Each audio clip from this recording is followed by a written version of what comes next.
हर हर महादेव दोस्तों, स्वागत है आप सभी का मेरी इस व्रत कथा कहानी चैनल में।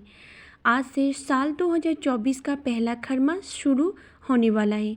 सूर्य जब गुरु की राशि धनु और मीन में गुजर करते हैं तो खरमास लगता है, यानी ग्रहों के राजा सूर्य का तेज कम हो जाता है। खरमास शुरू हो चुका है 2024 14 मार्च से, लेकिन मेरा ये वीडियो आप तक कल सुबह ही पहुँचेगा क्योंकि यहाँ पे बहुत ज़्यादा नेटवर्क का प्रॉब्लम हो रहा है। देर से जानकारी पहुँचाने के लिए मुझे दुख है।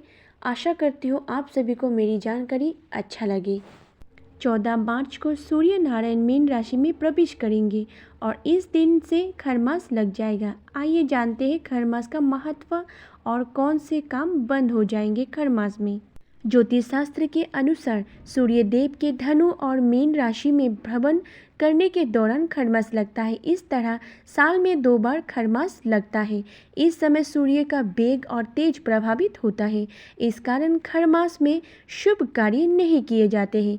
इसलिए जानते हैं साल के पहले खरमास यानी मार्च 2024 में खरमास लगने का समय। साल 2024 में 14 मार्च को सूर्य देव दोपहर 12:36 में कुंभ राशि से मीन राशि में आएंगे। इसी के साथ खरमास की शुरुआत होगी। इसके बाद 13 अप्रैल को सूर्य देव मीन राशि से निकलकर मेष राशि में प्रवेश करेंगे। सूर्य देव के मीन राशि में प्रवेश करने के साथ ही खरमास उपाधि की समाप्त हो जाएगी। खरमास 2 शब्द से मिलकर बना है, खर और मास। इसमें खर का अर्थ गंधर्व और कड़ा होता है, जबकि मास का अर्थ महीना। इस तरह इसके 2 अर्थ निकलते हैं। एक तपस्या और जीवन में कठिनाई का सामना करने वाला महीना, यह गंधर्व का मास। इससे जुड़ी कथा के अनुसार इस महीने में सूर्य नारायण अपने अश्व का आराम करने के लिए छोड़ देते हैं, जबकि संसार में ऊर्जा का संचलन सामान्य रहने के लिए खर की सवारी करते हैं, जिससे उनकी गति धीमी हो जाती है। मान्यता है इसी कारण इस महीने को खरमास कहते हैं। आइए जानते हैं खरमास में कौन से कार्य नहीं करना चाहिए।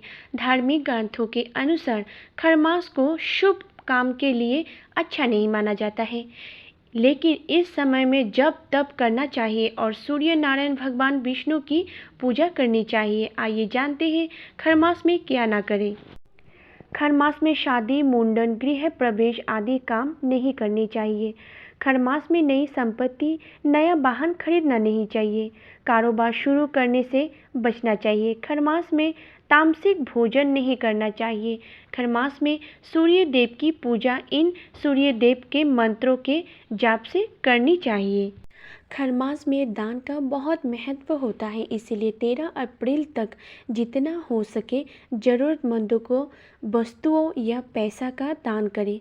धार्मिक क्रियाकल्पों के दृष्टिकोण से खरमास का बेहद महत्व होता है, इसीलिए इन दिनों में धार्मिक यात्राएं करना सही रहता है।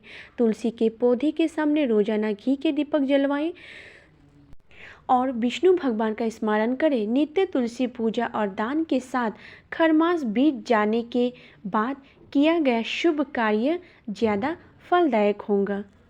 आइए सुनते हैं खरमास का व्रत कथा। पुराण के अनुसार सूर्य अपने खरों के रथ पर बैठकर पूरे ब्रह्मांड की परिक्रमा करते हैं। इस परिक्रमा के दौरान सूर्य का रथ एक क्षण के लिए भी नहीं रुकता, लेकिन निरंतर चलते रहने से तथा सूर्य की गर्मी से घोड़े घास और थकान से व्याकुल होने लगे। घोड़े की यह दयनीय दशा देखकर सूर्यदेव उन्हें विश्राम देने के लिए और उनकी प्यास बुझाने के लिए उद्देश्य से रथ रुकवाने का विचार करते हैं, लेकिन उन्हें अपनी प्रतिज्ञा का स्मरण हो आता है। वे अपनी इस अनवरत चलने वाली यात्रा में कभी विश्राम नहीं लेंगे। विचार करते हुए सूर्य देव का रथ आगे बढ़ने लगता है। तभी सूर्य को एक तालाब के पास 2 खर दिखाई दिए। उनके मन में विचार आया कि जब तक उनके रथ के घोड़े पानी पीकर विश्राम करते हैं, तब तक इन दिनों खरों के रथ में जोतकर आगे की यात्रा जारी रखी जाए।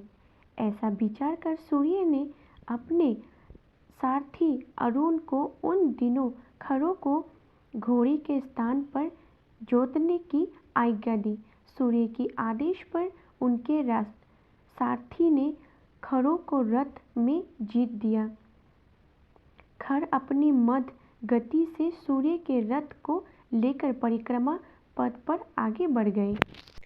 मद गति से रथ चलने के कारण सूर्य का तेज भी मद होने लगा। सूर्य का रथ को खरों द्वारा खींचने के कारण ही इसे खरमास कहा जाता है। खरमास साल में 2 बार आता है, एक जब सूर्य धनु राशि में होता है, दूसरा जब सूर्य मीन राशि में आता है। इस दौरान सूर्य का पूरा प्रभाव यानी तेज पृथ्वी के उत्तरी गोलार्धों पर नहीं पड़ता। सूर्य की इस कमजोर स्थिति के कारण ही पृथ्वी पर इस दौरान गृह प्रवेश, नया घर बनाने, नया वाहन, मुंडन, विवाह आदि मांगलिक और शुभ कार्य वर्जित माने जाते हैं। कैसे भी नया कार्य शुरू नहीं किया जाता, लेकिन इस मास में सूर्य और बृहस्पति की आराधना विशेष फलदायी होता है। गरुड़ पुराण के अनुसार खर मास में प्राण त्यागने पर सद्गति नहीं मिलती, इसलिए महाभारत के युद्ध में भीष्म पितामह ने अपने प्राण खर मास में नहीं त्यागे थे। उन्होंने सूर्य के उत्तरायण होने का इंतजार किया था। ध्यान देने की बात है कि खर मास और मल मास में अंतर है। सूर्य के धनु और मीन राशि में आने पर खर मास होता है। यह साल में 2 बार आता है, जबकि मल मास 3 साल में 1 ही बार आता है। इसे अधिक मास और पुरुषोत्तम मास भी कहा जाता है। असुर हिरण्यकश्यप को वरदान था कि उसकी मृत्यु 12 मासों में से किसी भी मास में नहीं होगी, इसीलिए भगवान विष्णु ने उसके वध के लिए मल मास की रचना की थी। जानकारी अच्छा लगे तो प्लीज़ मेरी वीडियो को लाइक कीजिएगा, चैनल को सब्सक्राइब कीजिएगा, बेल आइकन को क्लिक कीजिएगा। कमेंट बॉक्स पे आप अपना राय ज़रूर लिखिएगा। मेरी वीडियो को देखने के लिए आप सभी का धन्यवाद।